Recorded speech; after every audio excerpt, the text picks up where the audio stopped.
Hello everyone, एक बार पुनः स्वागत है आप सभी का। जैसा कि मैं आप लोगों को निरंतर 2024 में यूपी बोर्ड क्लास 12 के अंतर्गत जो इंग्लिश क्वेश्चन पेपर हुआ है 3 से 16 DX, इसे सॉल्व करा रहा हूं। तो आज हम इस वीडियो में सिंटैक्स संबंधी जो क्वेश्चंस आपसे पूछे हैं उन्हें डिस्कस करने जा रहे हैं। निर्देश आपको दिया है, correct any one of the following sentences, यानी आ रहे वाक्यों में से किसी एक को करेक्ट कीजिए। इसमें आपका फर्स्ट क्वेश्चन है, this man is bent in doing mischiefs. तो साथियों, अगर हम बात करें बेंट ऑन का हम यूज करते हैं। बेंट ऑन अपने आप में एक ईडियम है।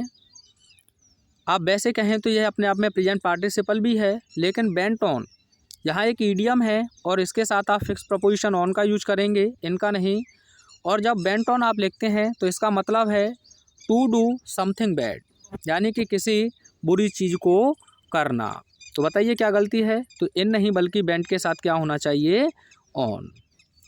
सेकंड क्वेश्चन देखिए, each day and each hour bring their duty, यानी कि प्रत्येक दिन और प्रत्येक घंटा अपना कर्तव्य लाता है।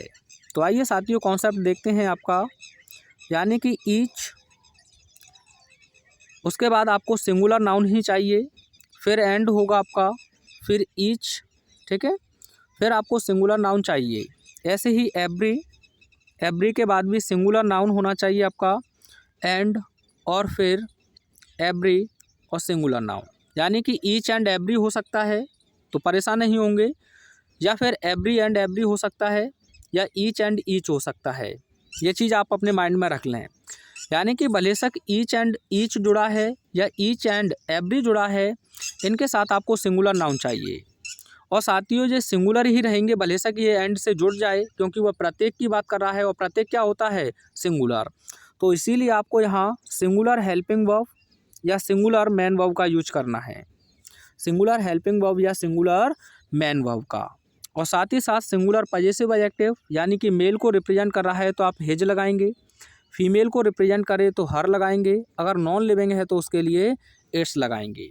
3 कंडीशन है, ईच और एवरी के बाद सिंगुलर नाउन होना चाहिए, भलेशक ये एंड से जुड़े हैं, सिंगुलर हेल्पिंग वर्ब या सिंगुलर मैन वर्ब, और सिंगुलर पजेसिव एडजेक्टिव होना चाहिए।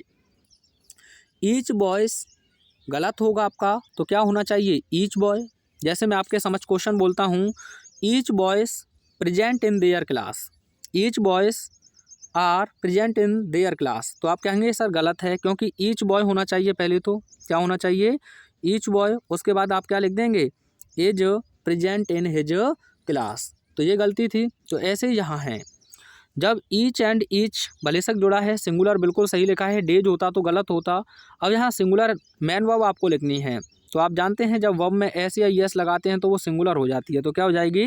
ब्रिंग्स। यहाँ देयर नहीं, ये नॉन लिविंग है, तो आप क्या लिख देंगे यहाँ? इट्स। क्या लिख देंगे? इट्स, यानी कि जहाँ जेंडर क्लियर नहीं है इट्स का प्रयोग करेंगे। तो ईच एंड ईच नहीं, each day and each hour brings its duty. तो ये है आपका आंसर। ये ऐसे क्वेश्चंस आपसे पहले भी पूछे हैं। तो मिलते हैं नेक्स्ट वीडियो में। Thanks for watching.